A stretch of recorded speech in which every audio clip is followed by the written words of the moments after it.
Ladies and gentlemen, this is the YouTube channel vlog show of inspiration and realness. Also, this is the YouTube channel vlog show of positivity, personality, and fun. This is Eric Lima Shenanigans of 1977, and now the perpetrator of these shenanigans, Big Beefy E himself from his Big Beefy Man Cave in New Bedford, Massachusetts, Mr. Shenanigans himself, and the two-time Chilling 3000 2022 End of the Year Awards winner, Eric M. Lima. Thank you very much, Mr. Announcer, sir. Well, hello there, everyone. Welcome to yet another episode of Eric Lima Shenanigans of 1977. It's Wednesday, and you know what that means. AEW Dynamite. That's right. And the first matchup kicking it off is the AEW International Championship. Orange Cassidy to defend against former Ring of Honor World Heavyweight Champion Bandito. And we also have the Four Pillars Tournament Final. Sammy Guevara and Darby Allin. The winner of that faces Maxwell Jacob Freeman for the AEW World Title at Double or Nothing. We'll be hearing from Adam Cole about what happened. We'll also the TBS title will be on the line as Jade Cargill defends against Taya Valkyrie, and Kenny Omega and Konosuke Takeshita will be in tag team action, and so there's that to contend with. As well, Dax Harwood going one-on-one with Jeff Jarrett. That's also a good, excellent matchup. And I believe a women's tag team matchup, Britt Baker and the AEW Women's World Champ, Jamie Hayter, to take on the Outcast, Ruby Soho, and the lovely Toni Storm. So there's that as well. So, and we'll be hearing from Wardlow. It looks like Wardlow's got a new ally, a new friend, probably a new coach in Arn Anderson. That's going to be a good pick. And lately we've been seeing Brock Anderson, Arn Anderson's son, and the son of Brian Pillman Jr., teaming up, joining forces. Seems like a second generation Four Horsemen WCW incarnation that we're seeing with those two gentlemen right there. So it's going to be very... so this matchup, Cassidy and Bandito, heck of a matchup. Orange Cassidy, man, I'll tell you what, he's got the funniest gimmick ever, man. He's just so chill and all that, and whatever, and okay, yeah, I'll accept your challenge. And he's been a fighting champion, 19 straight title defenses. This is his 20th. Will he be successful? We'll find out. 19 successful title defenses. This is his 20th. So this is going to be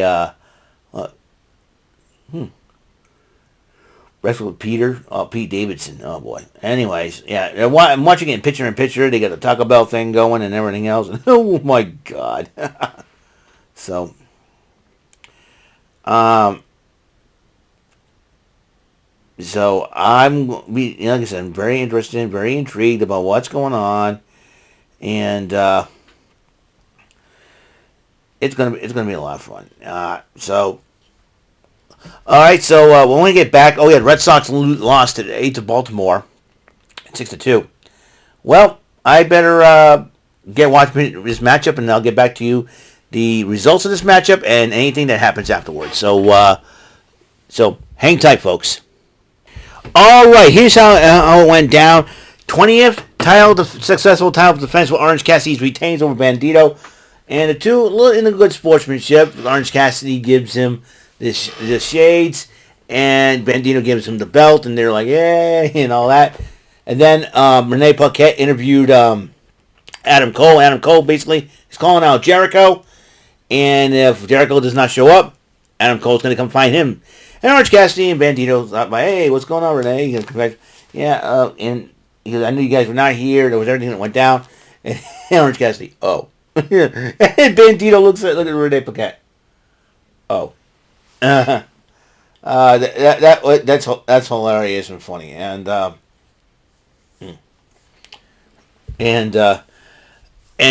that's the 4-1-1 on the situation. So up next, Dax Harwood versus Jeff Jarrett 1-on-1. It's going to be an interesting matchup to say the least. I'm really excited about it. Episode 528 of Eric Lima Shenanigans of 1977 will continue, and as I give you the results of that matchup and anything else that happened, I know we're supposed to have a special announcement from Tony Khan on the show. Oh, and Rampage will be Not airing the regular time. It'll be on at 5:30 Friday afternoon, late afternoon. So that's right. And Jordy Scow, my friend, has asked me to take over for him while he's on vacation in the mountains. And what is going to happen is I'll be taking over for him in the AEW Rampage live reaction that he usually does every Friday night.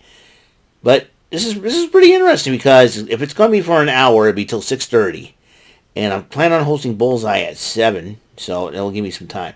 So, and then we'll get SmackDown at 8. So I'm going to be a very busy Friday, to say the least. So it's going to be fun Friday, and I'm getting paid this coming Friday, so it's Friday. So it's going to be pretty cool. All right then. So we'll be like I said, we'll be back. Harwood versus Dex Harwood versus Jeff Jarrett 1-on-1. Will the leader of Team Slapnuts win, or will Harwood show him why he's one half of the tag team champions of AEW? Well, it's a heck of a matchup so far between Jeff Jarrett and Dax Harwood. Jungle Boy and Darby Allin interviewed by Renee Paquette, and Darby Allin realized what went down between Jungle Boy, Jack Perry, and Sammy Guevara. And he goes, I would have been in your corner. I would have watched everything going on. Let's forget everything that we said. And hopefully you'll keep an eye on things. And he goes, well, I understand where you're coming from. And, and then Darby Allin jokes, I think I could beat you again. Really? And so right now, Jeff Jarrett and Dax Harwood still going at it. So I will give you the results of that matchup and anything else that's happened afterwards. So hang tight there, and we'll continue on episode 528 of Eric Lima Shenanigans of 1977. I just saw the cringiest segment, and that's what I think about it. Okay, I'll explain. Sanjay Butthead tried to get involved in the matchup after he was supposed to be banned from ringside, and he helped end up Jeff Jarrett winning, beating Dax Harwood, and then they stole his AEW World Tag Team title. And then Tony Khan announces the Owen Hart Cup Tournament Part 2 is coming. That's right. Everything, the Forbidden Door is going to be involved. New Japan's going to be involved. This is going to be awesome, and it'll start at double or nothing, and it will culminate in Owen Hart's hometown of Calgary, Alberta, Canada. Something that Vince McMahon screwed up on. That's right, you screwed up. But Vince McMahon's got other problems to worry about. And I'm sure we'll probably address that on Rant and Rave. That's for sure. Also, what else? And Wardlow went one-on-one with a local competitor, Ariel Izzy. I don't know if that's his name. I tried because I thought the name was on the guy's tights, and I figured it was Ariel Izzy or something like that. But Wardlow did win. I don't know if that's AR Fox. Although Wardlow did win the match, obviously, and Anderson addressed the Sunrise crowd, addressing Wardlow, that, hey, you got what it takes. And then, he says, but you have to break a few rules, and Wardlow understands that definitely. Then Christian Cage and Luchasaurus comes out, and I'm going, are these guys going to go at it? But then Christian Cage decided to back out last minute. Little mind games by Christian Cage. I think that he's trying to get under the skin of Wardlow. We'll see what happens. And I'm sure Wardlow wants to fight, no one knows for sure. And so I'm totally very, very excited about it. And the dog. Oh, so cute. Anyways, so there's that. And then Renee Paquette interviewed Sammy Guevara as he faces Darby Allin one-on-one. And then MJF interrupts him. Oh, you're my friend. And Sammy Guevara says, I'll give you a gift. He gave him a special MJF vest. And MJF gives him a Burberry cup and says, hey, right, so shake friends hug, and they're like, oh, and and that's one of the cringiest segment of the show ever so far. Like, give me somebody shoot me or something like that. Okay, we're coming back and we'll see what's going on next. And we know the TBS title still will be on the line, so we'll check that out. Is MJF out of his mind? I mean, is he out of his mind? I mean, really? You mean to tell me that he's gonna make sure that Sammy Guevara wins the matchup and then make him throw in the match at double? Is MJF? Is MJF? Sometimes somebody ought to smack that kid, like him, Dominic Mysterio. Somebody smack those two guys across the face. My goodness. Somebody in the WWE or smack Dominic across the face. Somebody in AEW smack MJF. And all was all right. MJF joins on commentary during the match between Darby Allin and before all that, RJ was reporting about AEW Dynamite until Jon Moxley and the Blackpool Combat Club. Jon Moxley basically knocked him out, so he went splat-a-lot. If you don't get the joke, I suggest you look up Nickelodeon splat-a-lot. Trust me on this one. So I could not believe it. And then and MJF comes out. He's got this big jar of pickles and he's eating. I'm like, wait, really? Big jar of freaking pickles. He's eating a jar of freaking pickles watching this matchup with Sammy Guevara and freaking Darby Allin. Are you kidding me? Are you absolutely frying kidding me on this? I mean, MJF, it reminds me of a Run DMC song. You talk too much and boy, you never shut up. And also, MJF kind of reminds me of an MTV reality show, Jackass. Oh man, let me see. I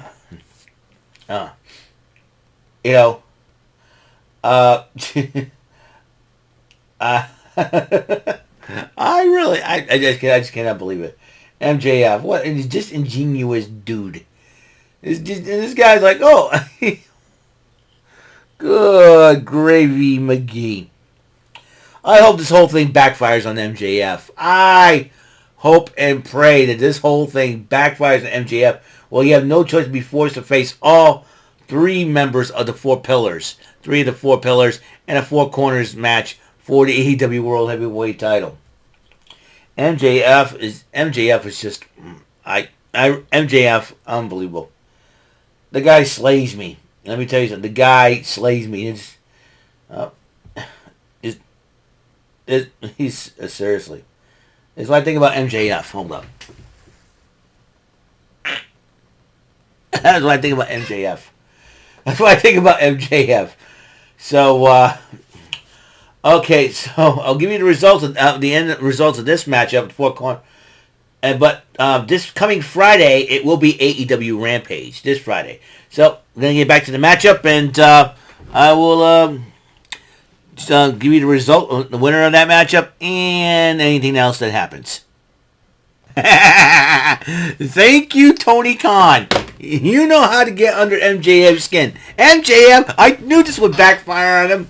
I knew this was going to backfire on him.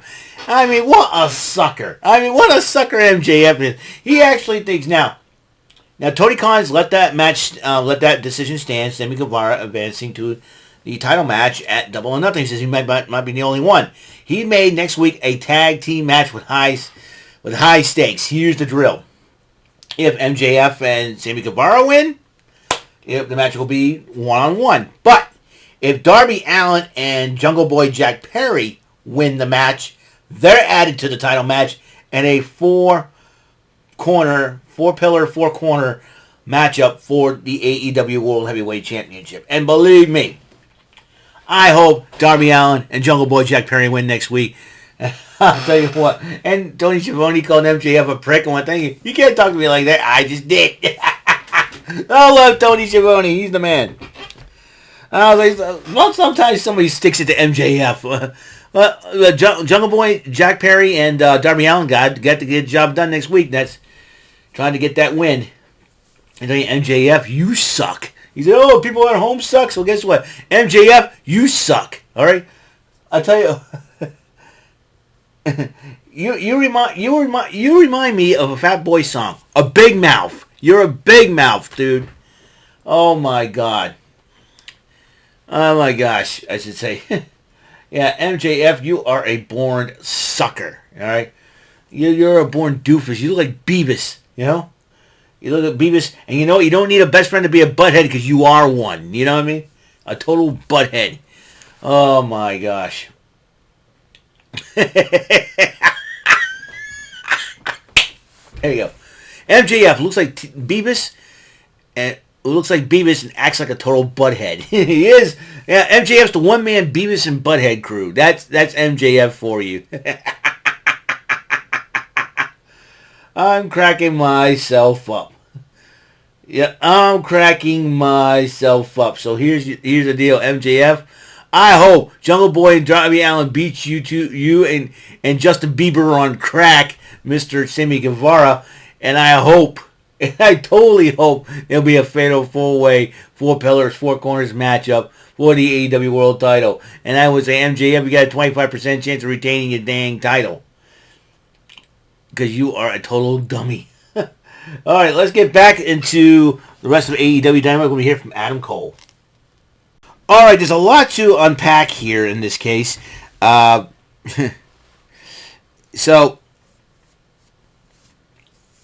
here's the deal. MJF and Sammy Guevara were angry at the decision that Tony Khan made. And MJF and Guevara are so angry, and then MJF took off in his SUV. He claims it's all full, but it has nobody in it. MJF is a bull-faced liar, man. Dude, the dude, he's a liar. He's a lying bastard. You know what? He's out for himself. That's all he is. And then Adam Cole, angry, calls out Chris Jericho. Chris Jericho says, I don't want anything to do with you. You're a coward. You handcuffed the guy to the ropes, forcing him to watch his beloved fiance getting walloped by the Outcast. And you call him a coward? I would, Chris Jericho. Is people? Are some of the wrestlers in AEW stupid? Is Chris Jericho stupid? Is MJF stupid or something like that? Did they take stupid pills this morning or something like that? I don't know. All I know is those two guys, Chris Jericho and MJF, two guys sharing one brain. Thank you very much on that. And so anyway, so he decided, and then all of a sudden he calls Adam Cole a coward, and he says Jake Hager, Matt Menard, Angelo Parker, and freaking Daniel Garcia to do his dirty work, jumping on him. And then Orange Cassidy and Bandito, who had a matchup recently for the international title, has decided, well, has decided to get involved and help out Adam Cole. But then and it was still 4-3. The odds were still against Adam Cole, Bandito, and Orange Cassidy. And then all of a sudden you hear some music, and I was like, what the hell is going on? SRS, well, who's this? Roderick Strong. That's right. We don't know what happened to Roderick Strong in the WWE after losing the Cruiserweight title. But now, Roderick Strong is now AEW. He's all elite. And he's joined his wife, Marina Shafir. So you got another real-life couple in AEW right now. You've got, Britt Baker and Adam Cole. You got Sammy Guevara and Ty Mello. And now you got the Blade and the Bunny. Now you got Roderick Strong and Marina Shafir. And they Cole and Strong embrace, so looks like the Undisputed Elite, so to speak, the Undisputed Era Reunion. And then QTV with QT Fire Marshall Bill, or QT Marshall, Aaron Solo, and the lovely, gorgeous Harley Cameron, Zion Quinn. I salute you, sir. And then we're about to talk about, okay, we went through a lot. Powerhouse Hobbs comes in, gets ticked off, and said, hey, fix this situation. And said, we'll go to plan B. But then Jade Cargill defending her title right now against Taya Valkyrie. I can't stand Jade Cargill. I know it's just what you my move. Oh, girl, you can't even wrestle. You don't know a wrist slap from a wristwatch. All you do is you're all muscle and all that. You think you know what? Jade Cargill looks like an American Gladiator reject. That's what, I don't care. The woman can't wrestle. The woman can't cut a promo to save her life. So what is smart Mark Sterling? She hides behind him. And then she hides behind Layla Gray. Come on now. And she's still undefeated. She's the TBS champion. Hope Taya Valkyrie beats her. That's why I'm going to say. Jade Cargill needs to learn how to wrestle. At least Tiffany Stratton is learning. Sometimes I look at Tiffany Stratton. When I first saw her, I thought she's been like next Jade Cargill, or something like that. But Tiffany Stratton was willing to learn. That's the difference. And Jade Cargill, I know she wants to learn. She wants to defend the title against, but she's got to learn how to wrestle herself, man, and learn to adapt to the styles of some of these ladies. If you want to be successful, that's how you do it. You can't be just skating by on the lack of skill you have in the ring, sister. That's all I'm going to say on that matter. So, and he's still coming up. Speaking of the Butcher and the Blade, they're teaming up against Konosuke Takeshita and Kenny Omega. I think that's the main event for the matchup, so we'll see what happens. So, but here's the deal. Oh, Canadian Destroyer. Okay, so, yeah. And Taya Valkyrie cannot use the Road to Valhalla or she'd be disqualified. Jade Cargill's a crying baby. Oh my goodness. I can't. No, wait. Well, take out of it. So, we'll see what happens after this matchup, the results, and anything else that happened afterwards. I can't stand Jade Cargill. I cannot, for the life of me. Jade Cargill, I don't know what she has over Tony Khan or everybody else, but this is getting way out of freaking hand. And she, they won't let, Taya Valkyrie use the Road to Valhalla. You can't do that, Somebody got to take Mark Sterling out. That's the only way to get, somebody needs to take Mark Sterling, have him arrested, put him in jail or something, because that guy's a fraud of a lawyer, let me tell you.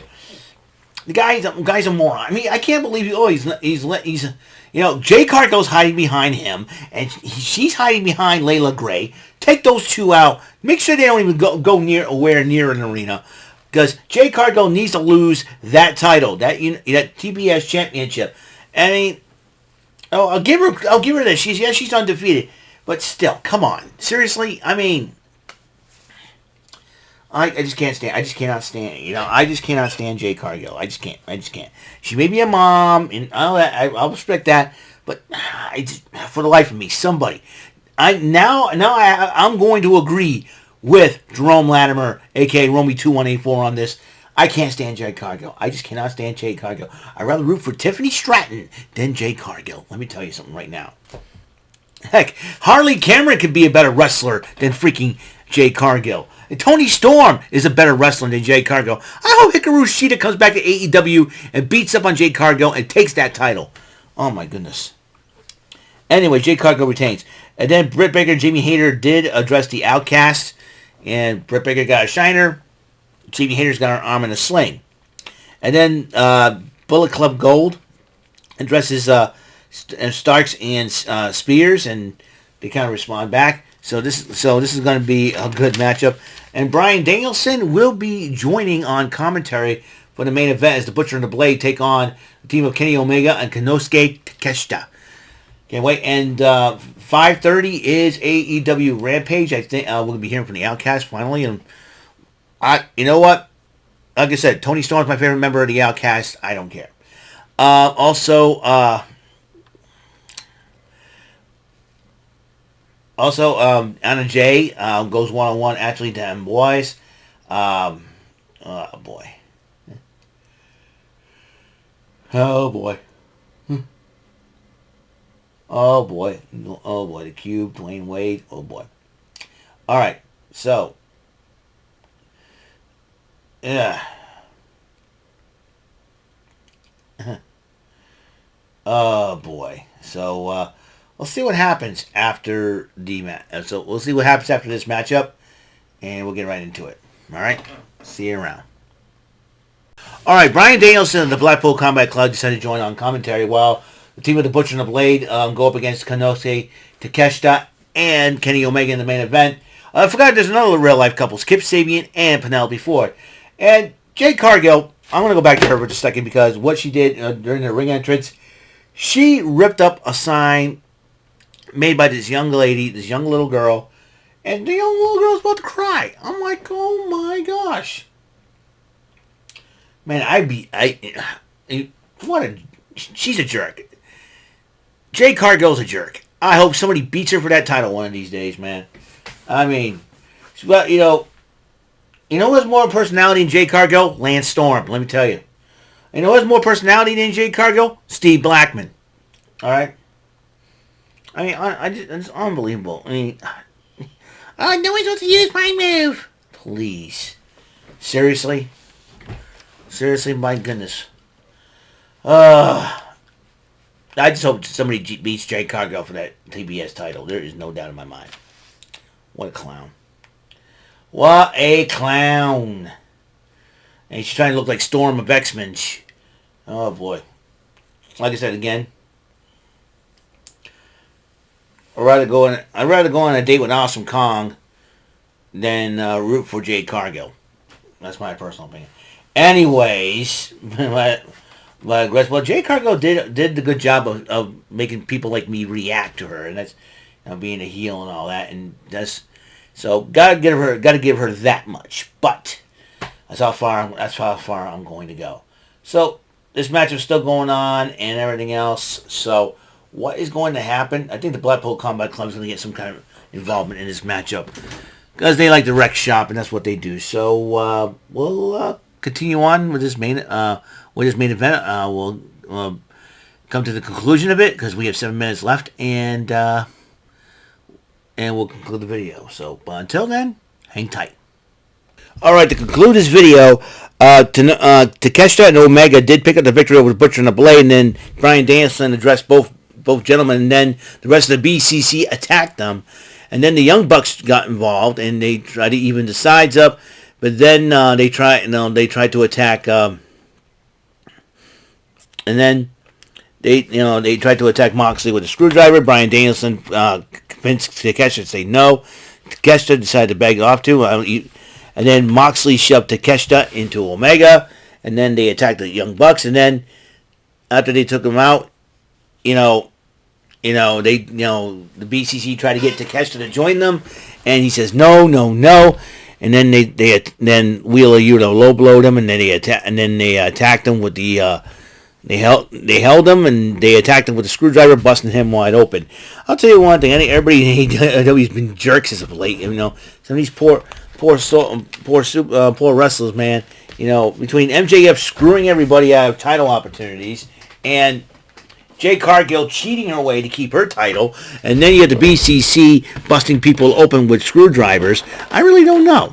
I mean, the WWE's kind of tame, but they have their own issues, especially with the guy who looks like Schneider from One Day at a Time, freaking Vince McMahon. He's got his issues. I'm sure we're going to address everything tomorrow night on Rant and Rave. But so this concludes the episode of the AEW Dynamite Event Center for April the 26th, 2023, the final AEW Dynamite of April 2023 as we go into May next week.